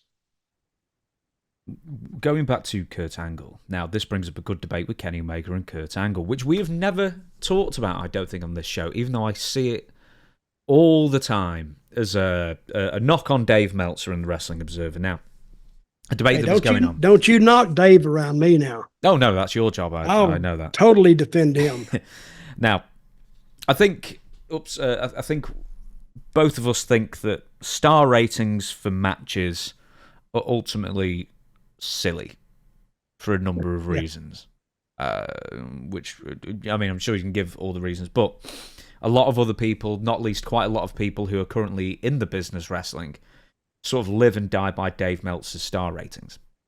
Mm-hmm. So having that said, Kenny Omega currently has 25 matches that have been rated 5 stars or higher, because he has up to 7-star match ratings, him and Okada, rated by the Wrestling Observer. Kurt Angle, who is the greatest, most complete wrestler in wrestling history, according to Kenny Omega, has 0 5-star matches. So considering that the new scale seems to be 7 stars, things are now getting sort of silly in that respect as well. Now matches are routinely getting over 5 stars, which breaks the scale and then makes 5 stars redundant. Now it's 7 anyway. But so apparently Kurt Angle's the greatest of all time and can't get one single 5-star match. Where's the disconnect? Well, how many times did he go to Japan and work in the Dome? See, a lot of Meltzer's, a lot of his ratings are mostly Japanese matches. Yes or no? Yeah, the majority are. Okay. How many American matches did he give a 5-star? Right. So I can tell you that I don't have that information. He's given 252 matches 5 stars or higher since the Observer started in 82 or so. And when did he start the 5-star crap? Yeah, probably around that 82, 83. He was giving star ratings, yeah. Well, Meltzer, to me, I wouldn't give him the time of day. And I don't blame him for doing what he did. He found a niche that he could get into, and they had nobody doing it. So he started the Observer newsletter, and he started with just, I don't know what you call that, what he did. It was really cheap. And he'd print it out, and then he'd send it out for like $1 a week or $1. I guess he did by months, $5 a month or whatever. But he finally got subscribers, so enough subscribers that became his job doing that. Because if the need is there, plus he enjoyed doing it, plus he came like a expert on the business. So I don't blame him for doing that, but to the regular wrestling person in the trenches, there's not a lot of respect for Dave at all. Now, there may be a lot of respect with the younger guys or more, but with the older guys, no. Well, that's what I'm going to ask. When did this happen where maybe not the majority, but there was a significant portion of a locker room that was really interested in putting on the best 5-star match possible instead of, do you know what I mean, doing the best thing for the match, or the whole getting your shit in thing? I don't know. See, I went out there and tried to play to the fans that were on hand. See, and I think Japan, the allure of Japan, had a certain fascination for Dave. So I think he would go over there and cover their matches. Now the Dome seats how many people? 60-odd thousand, 60,000? Yeah. Well, I think when he went over there and he saw a 60,000 seat house, how many times a year did they run that? Twice? More? 3 times? Good. I don't know. That's a very good question. I don't. And they got so many organizations in Japan now. If you talked about one of them, I don't even know what you're talking about, to tell you the truth. I don't follow Japanese wrestling. But all the guys do look good, and they do beat the living crap out of them. That's when the almost the shoot fighting started. Was they would, and I worked for a group over there. Now I got to tell this story. These guys were stiffer than, I mean, I've been in easier street fights than, I mean, they would just kick the living crap out of you. They just wouldn't kick you in the head or punch you in the head. But any other parts of the body was open range, buddy. I come back one night, I think it was Bob Sweetan was in there and Scott Casey. I thank Terry Funk for this. Everybody's favorite, Bob Sweetan. Oh, yeah. He gave, I went back and I said, damn, these guys can't work worth a damn. And Casey looked at me, he says, they didn't tell you? I said, what? He says, these are semi-shoot fighters. I went, what? They didn't tell me. Nobody told me. I thought they just were just stiff as hell. And then later on, I got a reason for these guys being as stiff as they were, is because the mafia was heavily involved in wrestling back in those days. I don't know if they still are or not. I don't know. But they didn't want, any of those guys didn't want anything going back to the mafia guys, that you weren't as tough as you should have been. This is Japanese guys. So that's why they beat the hell out of everybody they was in the ring with. So, but who was the leader of the first shoot group over there? What was his name? Oh, you're thinking of Maeda. Kendo? No. Akira Maeda, I think, UWF. No, don't bring his name up to me. No. He knocked me out. But there was another one that got killed. Oh, Ricky Dozan, you mean? Ricky Dozan. Yeah. And he was heavy in the mafia, from what I hear. I stayed away from those guys. Because you'd see a guy running around. And I've told this story before. Yeah. One finger missing. Yeah. So when they had one by 3 fingers missing, he was really a damn screw up. So, and you could always pick them out. They'd always have the sunglasses on, the black suit on and the black tie and the white shirt. They stood out like that was their uniform. So you knew who was who. But I think he had a love. Meltzer had a love for that, and he just kept it up. And if you keep putting stuff out that you're the expert and you know more than everybody else, and the backstory and all this, after a while you will get the reputation of knowing what you're talking about, whether he does or not. Is it more of a problem that Dave Meltzer has never given 5 stars to a Kurt Angle match, or is it more of a problem that people care? Yeah, but what people actually, talking about a 5-star match unless you're talking to another wrestling fan that pays attention to that, I don't think it matters at all. But he had a good deal going. He found it first, basically. And he zeroed in on it, and it was successful for him. I'm glad for him. Oh yeah, he's a multi-millionaire from it. Absolutely. I can't stand him, but at least he found it, and whether he's right or not. No. But even if he's right or not, people like me, I'm saying that bullshit. He gets my attention, so he's doing something right. I wrote this down as well. The first match that broke the 5-star rating.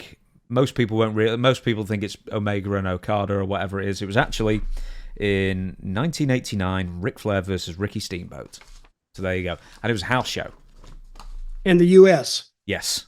So there you go. That was the first 6-star match from Dave Meltzer, I think. So anyway, speaking of Dave Meltzer, we're carrying on with him. From the latest issue of the Wrestling Observer newsletter, Dave Meltzer notes that there is a feeling... He said anything about me? I'm going to Google the next time. Like, we're going to have to find out the last time you mentioned in the Observer, and I'll see what was said about you. Dave Meltzer notes that there is a feeling that Johnson has reintroduced the idea that there is a double standard for certain stars. In addition, it was added that the wishes of TKO Group Holdings management are for the WWE product to remain TV PG. Hence the reason behind when a memo from Nick Khan was sent out a few weeks ago enforcing that talent should not be swearing, even on social media.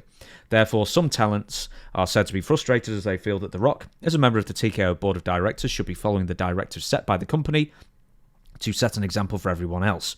The Rock responded to the story in the Wrestling Observer newsletter by tweeting... I love this response. This story is complete horse shit.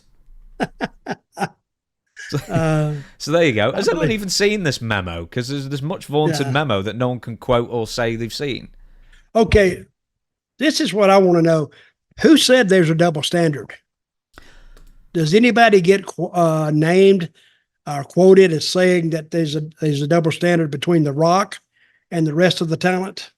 Well, what, as far as like an actual Christian name to put to the... No. Yes. No name has been put to anybody who said it's a double standard. No. That leads to me. That is a Dave Meltzer assumption. I don't think anybody actually said that.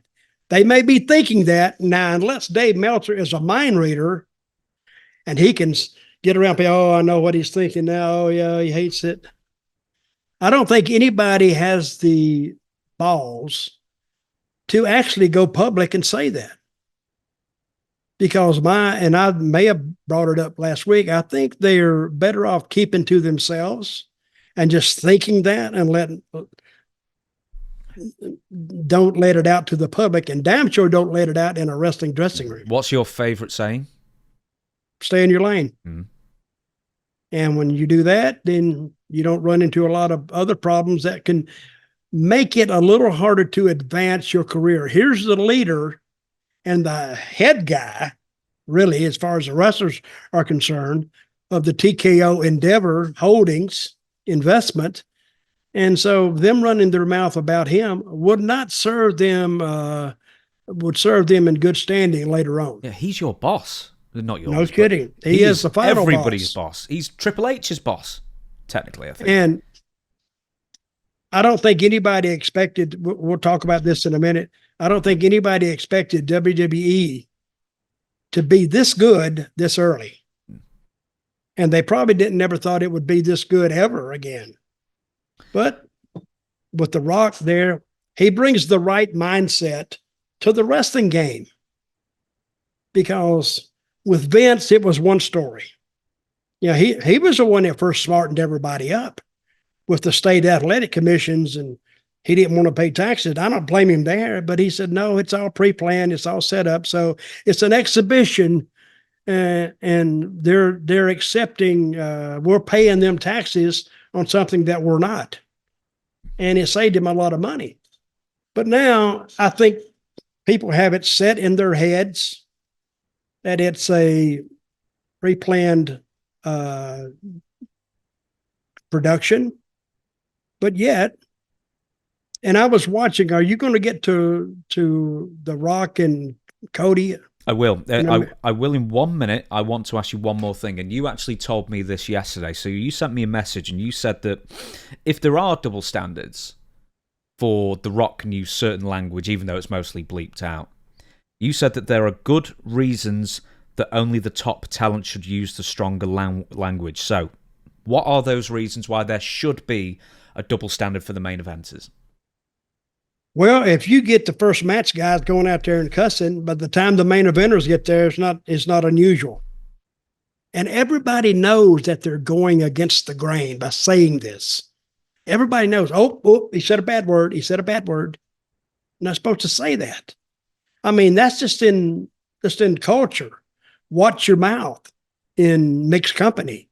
But The Rock doing it, I think he's brought back the Attitude Era again, but better this time, because not just anybody can use it. Rock, you got to admit. So you saw The Rock and Cody, right? Oh, damn straight I did. Yes. So The Rock. Did you like it? Of course I did. Let me tee you up with it. So The Rock made a surprise appearance early on WWE Raw this past Monday. He came out to interrupt a monologue by Cody Rhodes. Not advertised. The crowd went, absolutely freaked out. Then The Rock whispers something to Cody Rhodes off microphone. Lip readers went back and found out afterwards that he said, "Cody, tonight I'm going to make you bleed." And then he leaves. And then the commentators say The Rock has left the building. He's gone. Like Elvis, he's left the building. And then at the end of the evening, he gives Cody an old-fashioned beating, the likes of which WWE hasn't seen in many years. So tell me, from beginning to end, what you saw and what you thought. Well, I didn't see the first part of it, but I did see the beatdown. This is what they used to do.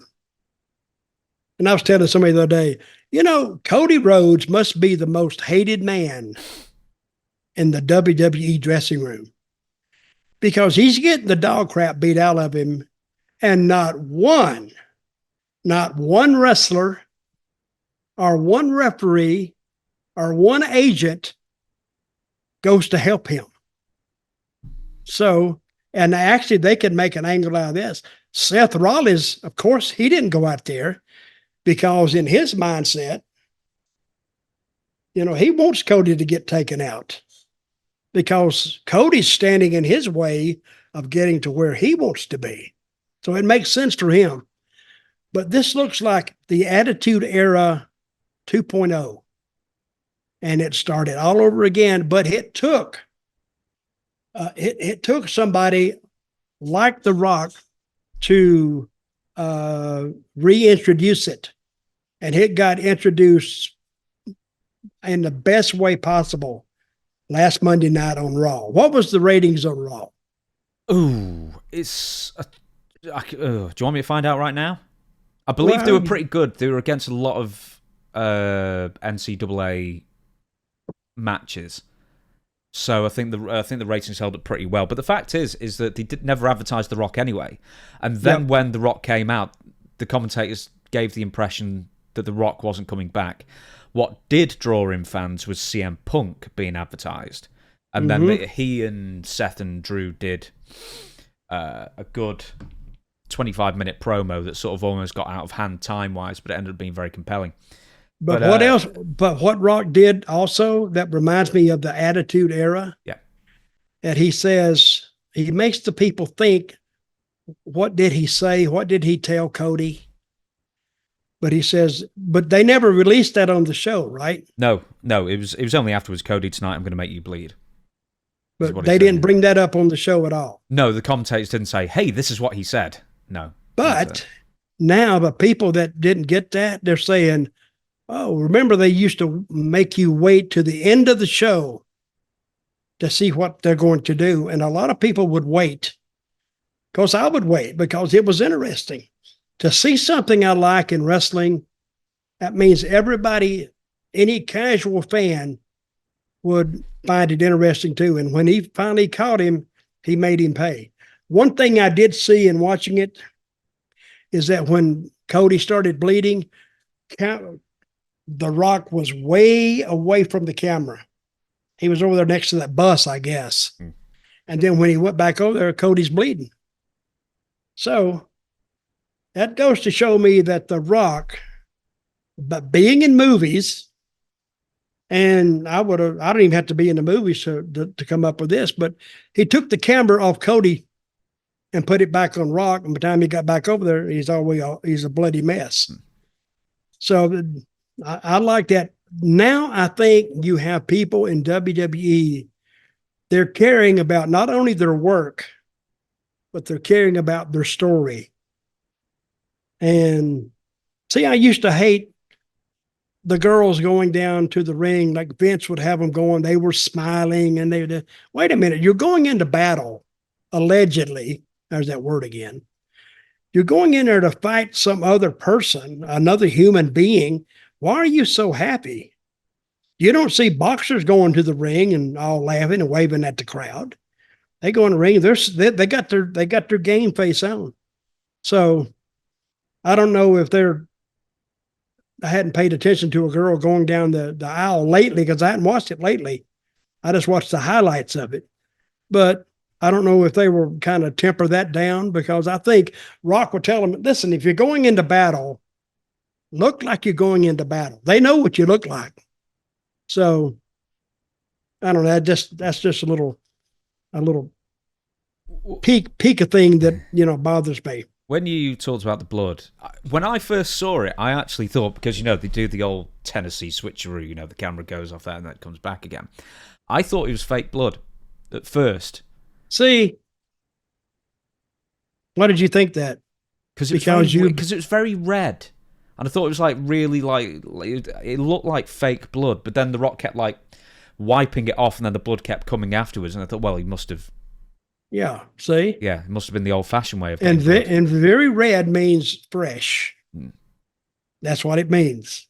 So, and he was bleeding, and he beat his butt till almost to the point of almost ridiculousness, but yet I bet the crowd stayed with it. Yeah.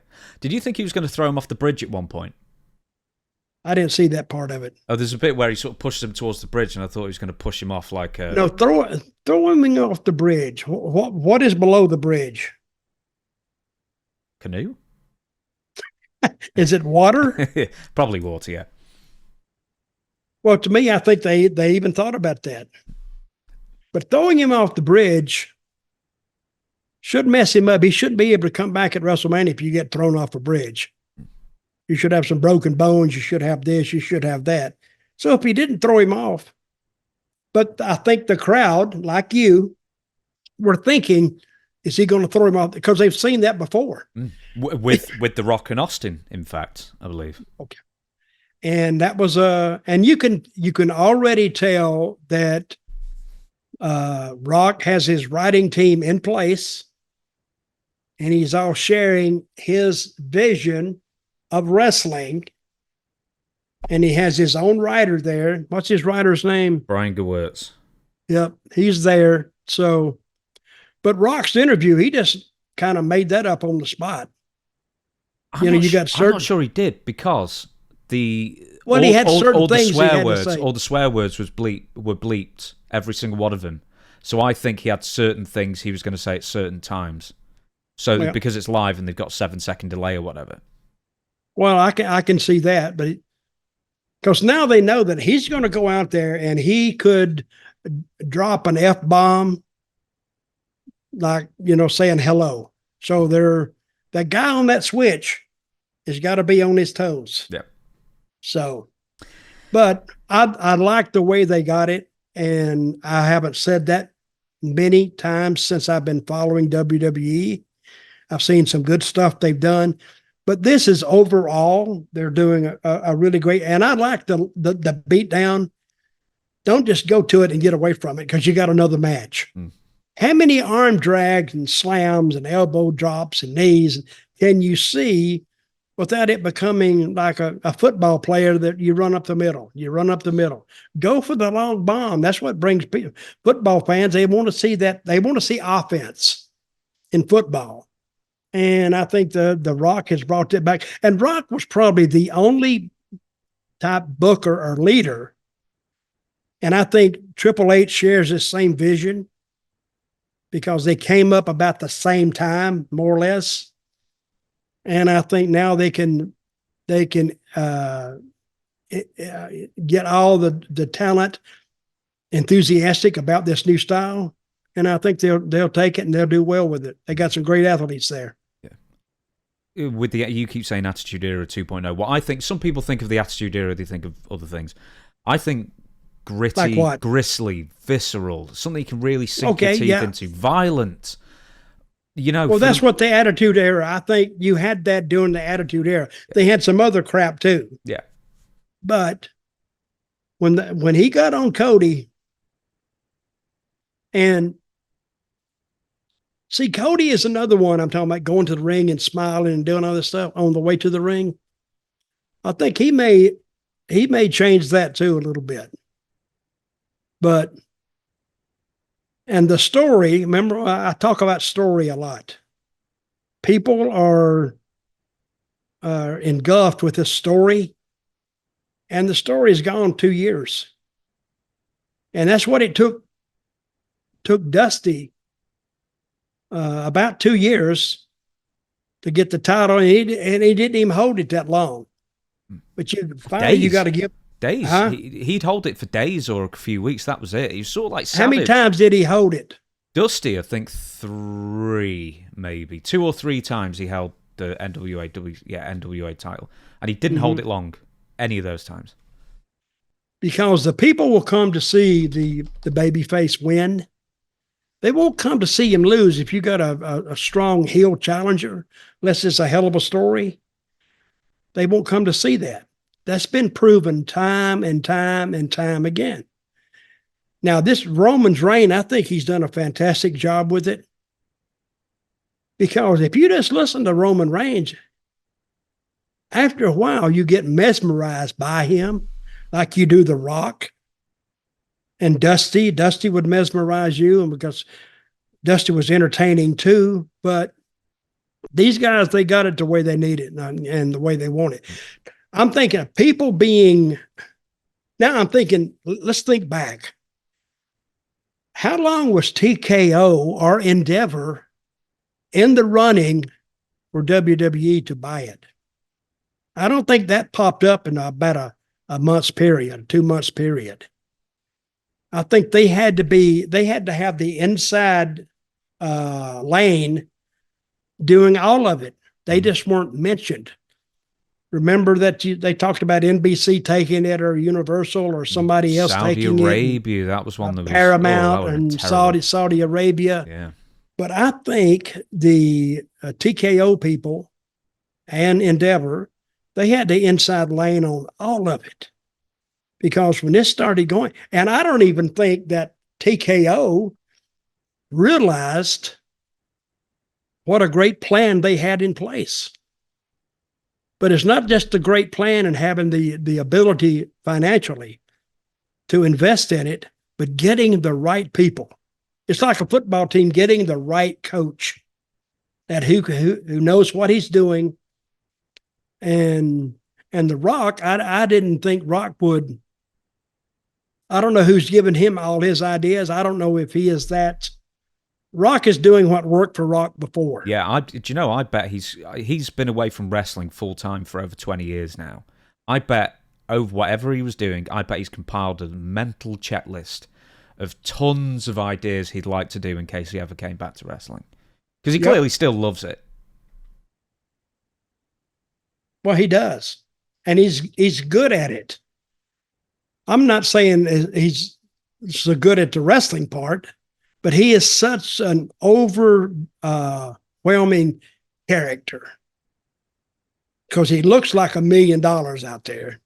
He's all jacked up and he put himself with his cousins and the bloodline. So that's a whole nother year just in that. So they probably got 3 or 4 years just right now if they can keep it going. Just don't overstep yourself. And now they can take it in increments. I remember when I was in WWE, he would get down and they were thinking of something to do. And in the wrestling business, it's called hot shot. Let's hot shot this angle. Boom, boom, boom. Let's do something really strong.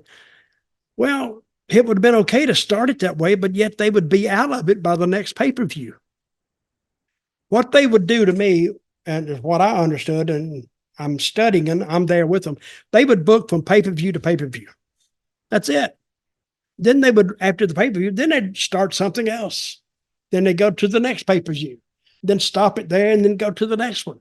Well, it was start, stop, 10 times during the year.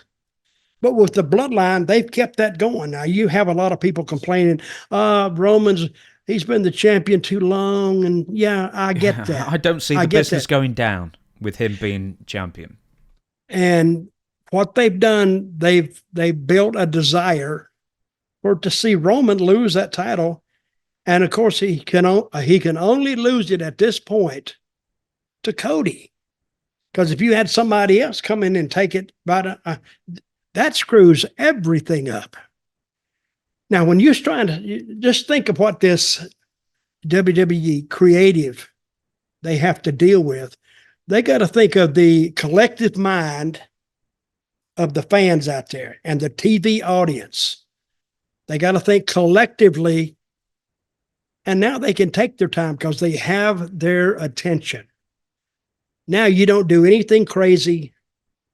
You do and they can ride this for 3 years. There used to be a saying, and I don't know where it came from, that the wrestling fan base turns over about every 3 years.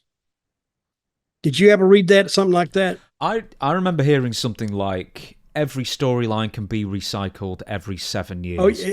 Yes, it can be. But these days it can't be because there's the network and fans. You know, there's only WWE, which is international, well, more or less WWE now, which is international.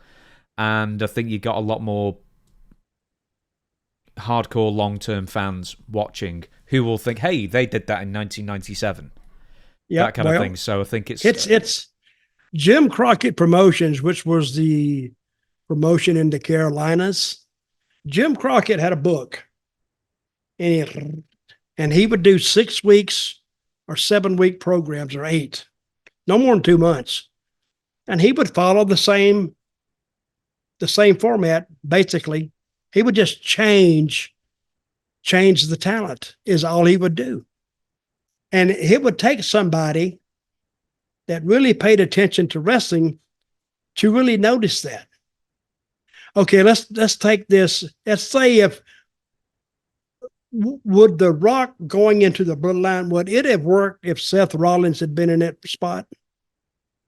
Well, not no, but hell no. I mean, it might have worked to a degree. Well, Sami Zayn did, and that actually did work for quite a few months. Yeah, but is he Rock over? No. Is Seth Rock over? No. It takes The Rock to do that. And so now they have it, and they had to have, Rock transcends every bit of the WWE roster. He's bigger than everybody. But could you think he could have gotten the same treatment under Vince? No. Vince would have stopped it because Vince didn't want anybody getting bigger than the company. He didn't want anybody saying when they bought a ticket to come in, he wanted them to come in saying, oh, we're going to see WWE. But they really come to see Austin, or they come to see The Rock, or they come to see Kevin Nash, or they come to see, he wanted them to say, we're going to see the WWE, which never really panned out. But that was his viewpoint, because he didn't want anybody getting over more than the company. But with Rock, they've already lost that battle. But Rock now, look, he's not going anywhere soon. He's not leaving. That's his baby. He's making all this money, and he has an understanding of it. And I think he's in the exact spot where he needs to be in at this exact time. Now, we were talking off air, before we start recording. Don't want to make it too grandiose. Yeah, don't use that inside lingo too much. I know. You said to me, what do you think is going to happen at WrestleMania and beyond? And then you said, because I'm going to tear it apart. And then I said something, and you went, that's basically what I thought. So we almost gave it the same thing. Right, I'll tell you what I think, and then you say where you think it will go different. I think night one in the tag match, Cody will be pinned by The Rock. And then in night two, Cody will defeat Roman Reigns for the title, and The Rock will somehow be involved in messing up and costing Roman the match. I think that Roman and The Rock and the rest of the Bloodline will continue staying as a group until SummerSlam, and then maybe the return match between Cody and Roman, The Rock, or it could be Cody or Roman, or it could be Cody and The Rock, and then Roman or Rock, whichever, costs the other one the match. Cody remains champion. And then that sets up Rock and Roman for the next WrestleMania, and then Cody can then branch off and defend the title against whoever he's going to defend the title again next WrestleMania. So how long are you saying Cody you think will have the title? I think he'll have it through SummerSlam. Oh, before I forget, Dusty, his 3 reigns, 5 days, 88 days, and 14 days. So next to no time at all, really. You know why they did it like that back in those days, right? Yes, because the money's in the chase. Yes, but it's also like a lot of times Dusty held the title. You wouldn't know it in Texas. They wouldn't announce it. You wouldn't announce it, say, in Minneapolis or wherever, California. That was just, say he won it in Florida for 5 days. That stayed in Florida. That didn't really branch out anywhere. Now, see, and I do agree with you. I don't think Cody will keep it long, but he'll keep it more than a few days. And they'll take it to one of their big pay-per-views, like, what's the next one? After WrestleMania, SummerSlam? Well, that's like 4 or 5 months away. But, there's a pay-per-view every month, or PLE. And see, another thing they watch very closely is merchandise sales. Cody's merchandise apparently is flying off the shelves. Absolutely. And so they look at that and they say, this guy is freaking over. So they're going to realize how much money they're making there not as opposed to, but added on to the pay-per-view totals and their house shows. So that makes, they got Cody in a spot now where he might be the best paid wrestler, except for The Rock and Roman of all of them. But I think, this is what I think. I think Cody's going to lose, like you say, the first night. And then they're going to do a number on Cody, I think.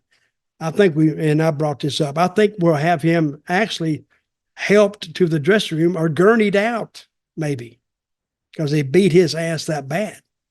And the second night, we could start that Cody Rhodes hasn't been given the go for this match tonight, but they won't announce that to halfway through. And Cody says, I've waited this long. They're going to have to kill me before I'm not going to go.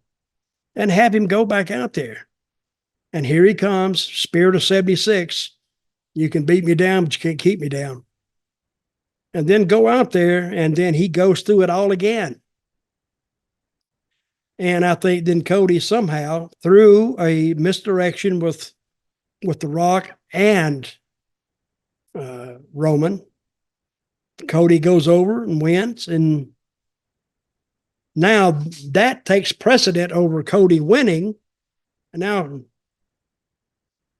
Now, I think people leave that pay-per-view saying, now what? Now what's going to happen? I think they need to tease the breakup of the bloodline between Rock and Roman for months ahead, and then another match is cost by him. That can be the start of it. Yeah, that's the start of it. And now, who you going to be with? Now the bloodlines they got the story like, who you going to follow? You going to go with Rock? You going to stay with Roman or whatever? I mean, not right off the bat. And then now you got Paul Heyman. Now he's got something to do. He has to patch this bloodline back together, or his meal ticket's gone. So I think you're going to have a lot of viewers for that, plus what else they build. So we'll see. Because I've often said, let me say this. Okay. I've often said it's not the first step you make in an angle, it's the second step. And the second step in this, even though you put the baby face over, now you got another point of interest that they're interested in. Now you got Cody, everybody's happy, and they're actually happy that the bloodline may be showing some dissension and some breakup. I think you're going to have the people leaving Philadelphia that Sunday. Is it a Saturday into Sunday night this time? Yep. I think you're going to have them leave them Sunday night. They're going to all be yapping. And the people on the pay-per-view will be yapping. So, and I want to see what Meltzer says about it. Will they give it a 5-star match? I've got something for you. All right. When The Rock and Roman Reigns eventually break up, in my opinion, it should be further on in the year. Keep it going, keep the tension going. The Rock turns heel, or more heel, and Paul Heyman ditches Roman Reigns for The Rock, and then Paul Heyman does all the interviews for The Rock, and The Rock doesn't speak. So you've only got Paul Heyman talking, The Rock doesn't do any of his crowd-pleasing catchphrases, and then Roman Reigns has to be the guy who gets the fans behind him and beats him down and eventually gets his revenge at next year's WrestleMania. Well, that does sound good. I think at this point, they might be needing, after a year or two, to turn Rock back into a babyface. People love him anyway. I don't care, because he says the things they want to say, but can't say, but he can do it anyway. I don't know. Like I said, they've opened so many doors. Now it's according to what hall they need to go down. And that's a great, great feeling for a creative team. Now they don't got to stay up night and pull their hair out and say, what are we going to do? What are we going to do? They've already done most of the work already. Now they just got to tell and add to the story. Now they got a long-term thing they're working for, I'm sure. I don't know what that is. But that's the point of being a wrestling fan. I want them to surprise me. And I want them to show me or demonstrate to me whether I want to follow this or not. And I don't think I won't say this. I don't think they can screw this up. But yes, in wrestling, you can screw it up. That's why they need to go in short bursts instead of long. Short's always better, because if you make a mistake, you can back it up just a little bit. That's one of my booking rules. Don't go too far that you can't back it up. In case one guy gets hurt or something, you can't leave him like that. So you got to back it up. Now, what's the purpose of backing it up? Just don't go so far that you can't say, let's bring this back and adjust it a little bit back to where it was. But I don't think they'll run into that on this one. I think they got some experienced hands and they know exactly where they're going. We've got 2 more bits of news left, and then we're going to end it on a story we've been threatening to end this show on for weeks, and it's you and a hearse driving to a show. But we'll leave that for now. A penultimate bit of news, sort of 2 bits really. Did you see the video of Becky Lynch punching Dominik Mysterio in the face? Yes, I did. Very good. Yeah. And that's why I brought up earlier. These people are talking about their work, because I'm sure Dominik or Becky told the director of the show, when I punch him in the jaw, get a close-up of it, because she said, I'm going to ring that bell. Because when she threw it, and you saw his head go. It was a good punch as well, Oh, it was a great punch, because you know what's a great punch? She hit him. Yeah. No, I'm saying she had a good stance with it, so she put some power behind it. She did. So, you know, that was the reason that Kevin Dunn used to move that camera so much, because the guys didn't want to hurt nobody. Yeah. I get motion sickness and epilepsy. So be like, for every show. So they're bringing back the talents, respect, and they want to make their whatever they do look good. Just say, even from, they zeroed in on that, and she popped him right here. So if you get a chance to see it. It's actually well, I could do that. You could do that. You say, hey, put the camera out there and I'm going to hit him. So he had nothing to sell because of the punch itself. And when it comes in, it's there. So if you get a chance to see it, check it out. Yeah, it's all over social media, the slow motion as well. Pat McAfee's freaking out over it. It's a really good video. Also, just on Becky Lynch, she has claimed on Ariel Helwani's show that she has 2 months left on her WWE contract. Now, I've seen a couple of laughable posts from various Twitter clowns out there saying, oh, well, she's going to be joining Mercedes Mone in AEW, be with her friend, stuff like that. Sort of forgetting several things. One of them, that her husband is on Raw with her every week, which probably means more, and that she's getting paid millions of dollars a year, and that she's a massive star, and she's probably incredibly creatively satisfied and happy with her job there, and she's already indicated that she's going to be re-signing. But do you think there's any way that she leaves? Hell no. Listen, did I use a term earlier in this podcast when I said a mark for yourself? Don't be a mark. She knows exactly where she is right now. She knows exactly who she's with and where she is. So why would she and you brought up the husband, he's got to be considered too, because in that household, they're bringing in 10 or 12 million a year. That's not counting their merchandise sales and all this other stuff they're doing on top of that. They're with the company, TKO and Endeavor, that have money, don't mind paying these people because they're getting a return on it. And Becky Lynch is not going anywhere. Speaking of somebody who did go somewhere, and I mentioned it before, Mercedes Mone. Now, I hate to say it with AEW because we are a Johnny Rain clown. I'll use that term again. My sister called me that earlier today, so that's why. Johnny what? A Johnny Rain cloud, raining on the parade somewhat. But with AEW, I said it. I don't know if I said it on air or off air or whatever. And I thought, give her 3 weeks and she'll just be like everybody else, Mercedes Mone.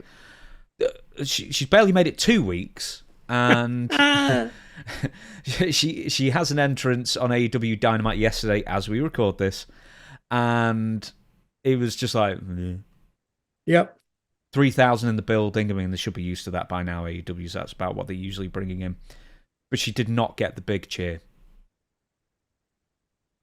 Well, they've seen her. Back to my thing that I keep harping on, they got to put her in a story. And she needed to be on the story at least from the second week on. Put something in there. But I don't know who would they would put. I'm not that familiar with the AEW. But they seen her the first night. They saw her. And welcome back, blah, blah, blah. Even though you were never here before, we want to see you here. That's good. The second week, bring her out again. Now, they've already seen her one time. Let's put her in something. Something that's a little threatening, a little dangerous, and let's get her started in something. But like you said, they didn't do nothing. She just walking down. What was she talking about? Or did she talk? Well, she joined commentary. She joined commentary. So let me give you what happened. Mercedes comes out in a pink suit. The crowd go mild. Well, and they really do. There's just, I think, because she was commentating on a women's tag match afterwards. Some of them got more cheers than she did, and she's meant to be the biggest women's star in the company. Anyway, and there's one sign in the crowd saying something about Monet. She sits down and does the commentary. Now, she's with Taz and Tony Schiavone and Excalibur. And with Tony and Taz, I really like them both. All the time in the world for them as commentators, and they are trying better than us, better than me and you. Well, we're more like political commentators in that sense. We don't commentate on matches live as we're not announcers in that sense, but they are pulling teeth trying to get something out of Mercedes to say something interesting, and she sat there, and all she says is something about Willow Nightingale a couple of times, saying, "Yeah, we've got unfinished business, me and her." Why? Oh, she beat me once. And then Taz, I think maybe it's Taz was like, or maybe even Excalibur says, so whoever it was. So, tell us about, the strength and so, probably about Willow Nightingale again. And she just goes, yeah, something about unfinished business. And then she's just monotonous, charisma. Well, you know why, don't you? Go on. You know why, right? Well, she's not that good a talker anyway. Never has been. But that's all they've put her in. That's what all Tony Khan's let her do is talk for 3 weeks straight. But she's not that strong a talker. That first week was after a while like, I love you guys. Okay, we got it. You love Boston. We got it. Okay. Now, if nothing else, why don't you ruin that feel-good moment by having one of those heels come in? Now, this town don't give a crap about you. They'll probably run you out and, blah, blah, this, that, and the other. And when you used to hang out at the bar, I know we all know all your background. Get something started there and have her slap the crap out of Monet. And then, when she comes back at them, let them leave. That's all you got to do. Give her just something. It don't matter what it is. But they give her nothing, and now they're reaping exactly what they've planted. Nothing. Oh, I tell you. That a good answer? It's a great answer. No, thank you. That's the third week. This is the third week, and already she's just another person on the roster. So I thought they couldn't do Tony it Khan is going to hear this, and he's going to call me. Call you and what? He'll say, well, I won't tell you what he calls me, but he'll call me up and say, what were you and that goofball, the UK goofball, talking about? See, he calls you a UK goofball. I wouldn't do that. I would never, insult you like that. But see, he could, but he'll want to say, what would you do? And I'll have to give him something. I'll give him exactly what I give you, but it's too late now. I mean, you can do it later on, but you don't get a second chance to make it right. One thing about wrestling, you don't get the second chance to do it. To make a first impression. That's it. And that first impression was her saying, yeah, she could have done that getting off a plane. You could have run the cameras out and she got off or made her there. And I'm glad to be in Boston. I love y'all. Wrestling's a very unique animal. So you got to do the right stuff with it. And at this point, see, you remember when AEW was kind of warm last year? Mm-hmm. They kind of got a little hot. Yeah. And they were talking like, oh, they're going to take the WWE and they're going to take over. You know how many people try to take over WWE? All of them, TNA, WCW. All of them. TNA were talking about taking over. I said, listen, it's a war, they would say. I said, it's not a war, because for it to be a war, and I've said this before, both sides need to know they're fighting somebody. They know they're fighting us, but WWE didn't know there's an opponent out there. So they just did what they were going to do. Well, originally with WWE and AEW, Vince did see them as a threat, and he positioned NXT to go against AEW Dynamite in very short, because AEW Dynamite said it's going to be on Wednesday this time. And then in short order, Vince got NXT from the network to USA to go against them. And, a lot of people like, hey, AEW's beating Dynamite. And it's like, yeah, but it's still a bunch of trainees for the most part that you're beating. And also, WWE at that point was absolutely terrible. 2019, the stories were all over the place, very little was landing, and it was just creatively bankrupt for the most part. I mean, I think Baron Corbin was a giant, I think he somehow, like on the storyline, blamed it all on Baron Corbin, but it's like the shows were terrible for the most part. And then, after again, the lockdown, they weren't that good. Yeah. Then lockdown, COVID happened. We got through that, and then really when Vince started left the first time and then the second time, Triple H got in charge, and then there was more cohesion with the storylines and stuff started making sense. And it's just basic stuff. On an off note here, what's Vince been up to? We need some news from him. We need the news from that side, so we got something to talk about. I wonder how many the midnight oil is it burning or they more or less giving up on it and telling the best deal that he can get out of this. That's a good question. I'd love to. I don't even know what state he's in. Is he still in Connecticut? Is he down in Florida? He could be floating a few miles away from your house Stop it. on the sexy bitch. I would go find him. I would go out there and say, Vince, I'm here right in time, buddy. And they'll say, you're fired. Zeb.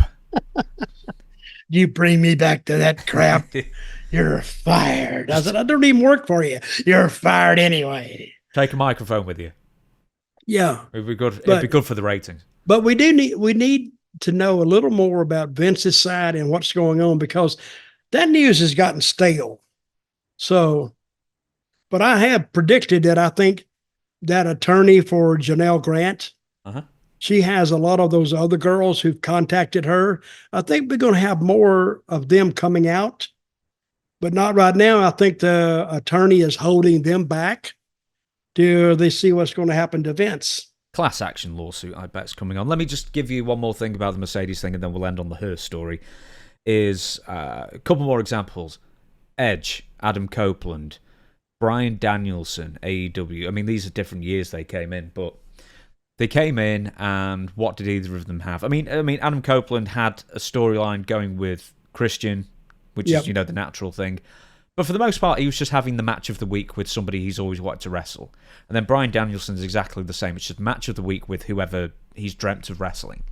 Whether it's Takeshita or whoever else it is that he's always wanted to have a match with. And then there's no follow-up, there's no story, and then he just moves on to the next match. And I'm wondering if Mercedes Moné is going to be exactly the same. It's just going to be Tony saying, I'd like to see her and her have a match. And then it's her and her have a match. You answered your own question. That's why they have a booker. He don't give a crap about the quality of matches the guys have. He wants to know, does it punch the ticket for people to buy a ticket to see it? And I've seen a lot of matches drew a lot of money, but it was no more than kick, punch, fight, because they had a story. And I'll beat that drum till the cows come home, because how many times can you see, and I may have already said it during this podcast, how many times can you see an arm drag and a slam and this, the same stuff everybody else does? Mm-hmm.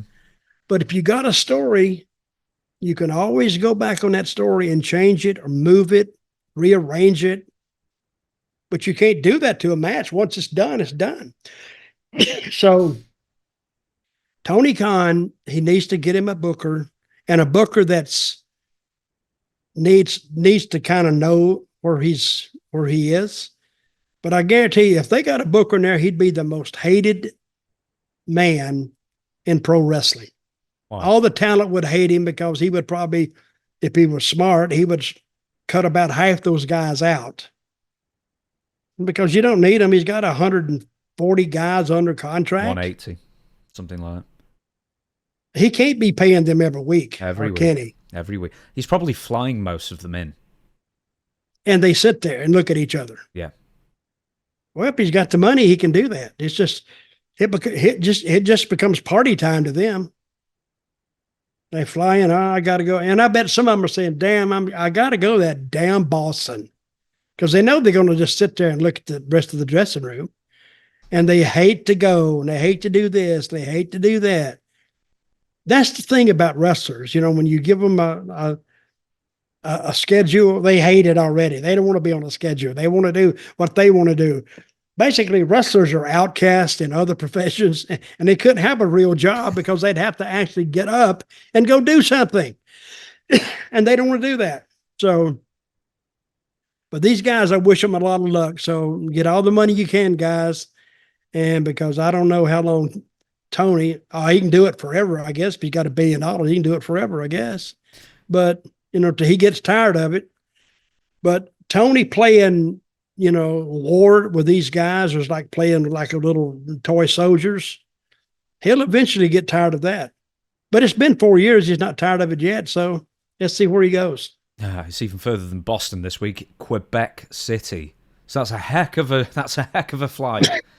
international flight for most people to not be used. But he's went to Quebec City quite a few times recently, right? Yeah, I think Toronto last week, so they're having a bit of a Canadian situation. Anyway. What Toronto do? Pretty well, but for once they actually advertised a lot of stuff in advance, and it was headlined by Adam Copeland versus Christian for the TBS title, or whatever it is, TNT title. And, they're both from Toronto, so actually had some steam behind it. Now, we're going to leave it on that, apart from, I've been threatening this for ages. We're going to talk, because I don't know what the story is. The story about you... Well, it's not that great a story, but it is a story. Okay, then. So it's you and a hearse. So you're being taken to a hearse to a wrestling show. So how did that end up? Okay. In wrestling years ago, one guy would say, I'll drive today and you drive whatever. So this guy calls me one day. His name is, I can't remember his last name now, Mike something. But he was he ran a funeral home. He said, you want to go with me today? I said, yeah, I'll ride with you down there. We're going to Memphis from Nashville. I pull up and he's in a hearse. And I said, this got to be a rib. But I'm going to ride to Memphis in a hearse. And it's one of those hearses, it was like different colors. It was like a crappy green and something else. So and I got in. Yeah, I got in, put my bag in, and he raised the back. Guess what's in there? Go on. A coffin, which is, he runs a funeral home. I can see a coffin being in the back of a hearse. I says, and I got in and he's sitting there and I says, what's that deal back there? He said, it's a coffin. I said, hope there's nobody in it. He said, oh yeah, there's somebody in it. I says, you gotta be shitting me. And we rode all the way to Memphis with a coffin behind us with a body in it. And that has to be a first for anybody. And I said, what happened to the guy? And he said, well, something happened. He was working on something. And I said, he messed. Now I got to wanting to look at him, but no, he wouldn't let me look at him. I'm glad. I don't know why he even said that. And then pulled up in Memphis, and everybody noticed that I got out of the hearse. And then I told them the rest of the story. And, it's like wrestlers. They're like little kids. They want to see it. And they all went out and looked in there to see if I was telling the truth. And there was a coffin in it, but it was a coffin that had a dead body in it. And we rode all the way back to Nashville with that body. So I'm probably the only wrestler in the world who's ever traveled, other than being a mortician myself, with a body in the back of a hearse getting to a show. That would be a first, don't you think? Maybe you were the inspiration for The Undertaker. I don't know. Well, I've never told that story before, but guys still every now and then they'll say, "Remember that time you rode to Memphis in that hearse?" I said, "Yeah, don't remind me, But it could have been worse. Could have been worse. You could have been riding in the back.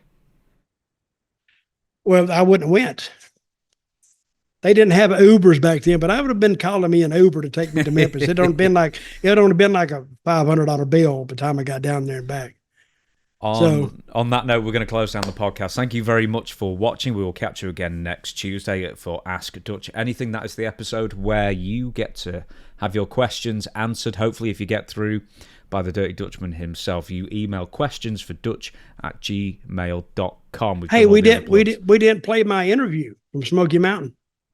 That's in the next episode. Okay. But I would really, usually when I see interviews with myself, I don't much like them. But these, I kind of like them. And I think if you brought it back today, it would fit today the same as it fit back then. Mm-hmm. I was Zeb Coulter, I think, wasn't I? Wasn't I Zeb Coulter? Yeah, you were Zeb Coulter then. Yeah. And Zeb Coulter. And I love it. I'm actually going to put it on my Twitter. There we go. Dirty D Mantell at X. I'm going to put it up there if you send it to me. I've already emailed it to you, so you can do it straight away. That's great. So, and speaking of Zeb, speaking of also, we're on Facebook. Storytime with Dutch Mantell on Facebook. Well, there's a link somewhere, I'm sure, easily accessible. and we put a lot of exclusive stuff on there and a lot of interactive stuff, so join us on there. But for now, speaking of Zeb Coulter, thank you very much for watching. We'll catch you on Tuesday in Zeb, we the people. That is, we the people.